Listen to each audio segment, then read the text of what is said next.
नमस्कार दोस्तों, स्वागत है आपका एक बार फिर से आर्य लोक यूट्यूब चैनल पर। अगर आप अपने जीवन में कुछ नया सीखना चाहते हैं तो चैनल को सब्सक्राइब जरूर करिएगा। दोस्तों, आज का यह वीडियो आप सभी के लिए बहुत ही स्पेशल और लाइफ चेंजिंग होने वाला है। दोस्तों, इस दुनिया में दो तरह के इंसान हैं। एक जो यह मानते हैं कि भाग्य वाग्य कुछ नहीं होता और वे कर्म की प्रधानता में ही विश्वास करते हैं। वहीं दूसरे वे लोग हैं जो भाग्यवादी हैं, यानी उनका किस्मत कनेक्शन में पूरा भरोसा होता है। उनका दृढ़ विश्वास होता है कि जो भाग्य या किस्मत में लिखा है वो हो के ही रहेगा। यानी इंसान कर्म और भाग्य की दो धुरियों में घूमता रहता है और अंततः दुनिया से अलविदा हो जाता है।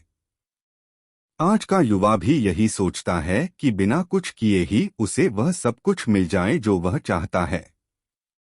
इस विषय पर अक्सर बहस होती रही है कि आखिर कौन बड़ा है, भाग्य या कर्म। अनंतकाल से ही यह बहस का विषय रहा है कि कर्म ज्यादा महत्वपूर्ण है या भाग्य। जब अर्जुन ने कुरुक्षेत्र में अपने स्वजनों को युद्ध के लिए अपने सामने खड़ा पाया तो उसका शरीर निस्तेज हो गया। हाथों से धनुष छूट गया। प्राणहीन मनुष्य के समान वह धरती पर गिर गया। तब भगवान श्री कृष्ण ने उसे गीता के कर्म ज्ञान का उपदेश दिया। भागवत गीता में भगवान श्री कृष्ण भी अर्जुन से कर्म करने की ही बात कहते हैं, अर्जुन को कर्म करने का ही उपदेश देते हैं। श्री कृष्ण कहते हैं कि हे अर्जुन, राज्य तुम्हारे भाग्य में है या नहीं ये तो बात की बात है, परंतु युद्ध तो तुम्हें पहले लड़ना ही होगा, कर्म तो तुम्हें करना ही होगा। तुलसीदास जी ने भी श्री रामचरितमानस में कर्म की ही प्रधानता बताई है। कर्म प्रधान विश्व करी राखा, अर्थात युग तो कर्म का ही है, प्रधानता तो कर्म की ही है, कर्म किए बिना कुछ भी संभव नहीं है। तो आइए अब उस कहानी की शुरुआत करते हैं जिसमें बहुत बड़ी सीख छिपी हुई है। दोस्तों, एक जंगल में एक महात्मा रहते थे। उन महात्मा की खासियत यह थी कि वे किसी का भी भविष्य बता सकते थे। बड़े बड़े राजा उन्हें मानते थे और उनके बताए हुए मार्ग पर चलते थे। उस जंगल के बीचों बीच से एक नदी गुजरती थी और उन महात्मा की कुटिया उस नदी के किनारे पर थी। नदी के दोनों तरफ दो अलग अलग शक्तिशाली राजाओं के साम्राज्य थे। वे दोनों ही राजा उस महात्मा को बहुत मानते थे।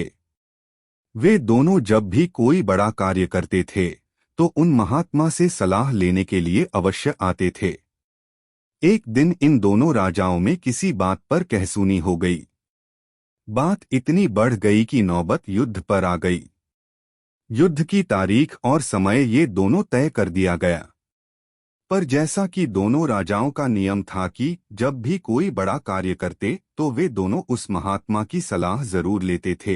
इसीलिए पहला राजा उन महात्मा के पास आता है और उनसे पूछता है कि महात्मा जी, मैंने पड़ोस के राजा के साथ युद्ध करने का निश्चय किया है और इसीलिए यह जानना चाहता हूँ कि युद्ध का परिणाम किसके पक्ष में जाएगा। वे महात्मा कहते हैं कि यदि तुमने युद्ध किया तो तुम्हारी हार निश्चित है। फिर राजा महात्मा जी से पूछता है कि क्या जीतने का कोई भी उपाय नहीं है। वे महात्मा कहते हैं कि यदि युद्ध किया तो हार निश्चित है। फिर वह राजा कहता है कि तलवार म्यान से निकल चुकी है, अब युद्ध टलेगा तो नहीं, जो होगा देखा जाएगा। फिर वो राजा उसी समय वहां से चला जाता है और अपनी सेना से जी तोड़ मेहनत करने के लिए कहता है। सभी सैनिक राजा की आज्ञा मानकर जी तोड़ मेहनत करने के लिए लग जाते हैं। दूसरे दिन दूसरा राजा उन महात्मा के पास आ जाता है और उनसे पूछता है कि महात्मा जी, मैं पड़ोस के राजा के साथ युद्ध करने के लिए जा रहा हूँ, इसीलिए मैं इस युद्ध का परिणाम जानना चाहता हूँ कि युद्ध किसके पक्ष में रहेगा। वे महात्मा कहते हैं कि निसंदेह जीत तुम्हारी है और उस राजा के पास तुम्हें हराने का कोई उपाय नहीं है। उन महात्मा की बात सुन वो राजा बहुत ही ज्यादा प्रसन्न हो जाता है और सीधा जाकर अपनी सेना को यह खुशखबरी सुनाता है कि युद्ध में उनकी जीत पक्की है। ये बात सुनकर उस राजा के सैनिक भी बहुत खुश हो जाते हैं और युद्ध की तैयारियों में लग जाते हैं। समय बीतता है और युद्ध का दिन आ जाता है। रणभेरियां बजाई जाती है और युद्ध शुरू हो जाता है। दोनों सेनाएं एक दूसरे के साथ भीड़ जाती है और मार काट मच जाती है। देखते ही देखते जिस पहले राजा की हार निश्चित थी, वे दूसरे राजा की सेना को ढेर कर देती है और पहला राजा वो युद्ध जीत जाता है जिसे उन महात्मा ने कहा था कि वो युद्ध हारेगा। युद्ध जीतने के बाद वो पहला राजा उन महात्मा के पास चला जाता है और उनसे पूछता है कि महात्मा जी, आपने तो कहा था कि मैं तो वो युद्ध हार जाऊंगा, लेकिन मैं तो युद्ध जीत गया। आपकी भविष्यवाणी गलत कैसे निकली?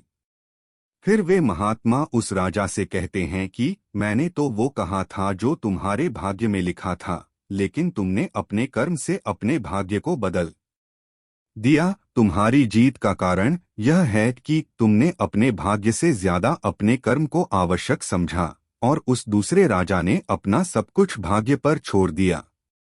उसने अपने कर्म से ज्यादा अपने भाग्य को आवश्यक समझा और पूरे समय निश्चितता से भरा रहा, जिसके कारण आज तुम विजयी हो और वो तुम्हारा बंधक है। दोस्तों, यह बात सच है कि सब कुछ हमारे हाथ में नहीं होता है, लेकिन यह भी सच है कि बहुत कुछ हमारे हाथ होता है, लेकिन हम उसे भी भाग्य के भरोसे छोड़कर जीवन भर रोना चुनते हैं। दोस्तों, लोग जानते हैं कि स्वस्थ कैसे रहा जा सकता है, लेकिन समय ना होने का बहाना बनाकर वे अपने अंदर बीमारियां पालते रहते हैं।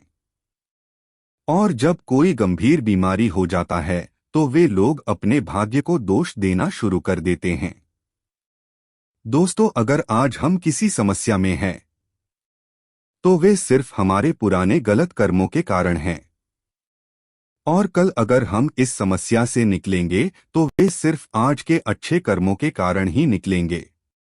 दोस्तों, अगर आप आज कुछ नहीं करते हैं तो कुछ तो होगा ही, और वो आपका भाग्य है। और अगर आप आज अपने बुद्धि का इस्तेमाल करके वो करते हैं जो आप करना चाहते हैं, तो वो आपका कर्म है। तो ये आपके ऊपर है कि आपको कुछ करना है या अपने भाग्य के भरोसे बैठे रहना है।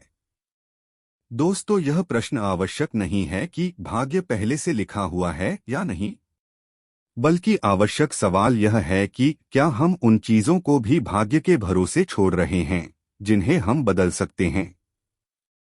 दोस्तों, आज की यह कहानी आपको कैसी लगी? कृपया कमेंट करके जरूर बताएं, और अगर आपको यह कहानी पसंद आई होगी तो अपने दोस्तों के साथ इसे अवश्य शेयर कीजिए, ताकि और लोगों को भी इस कहानी से शिक्षा मिल सके। और चैनल को सब्सक्राइब जरूर करें। अंत तक देखने के लिए आपका बहुत बहुत धन्यवाद।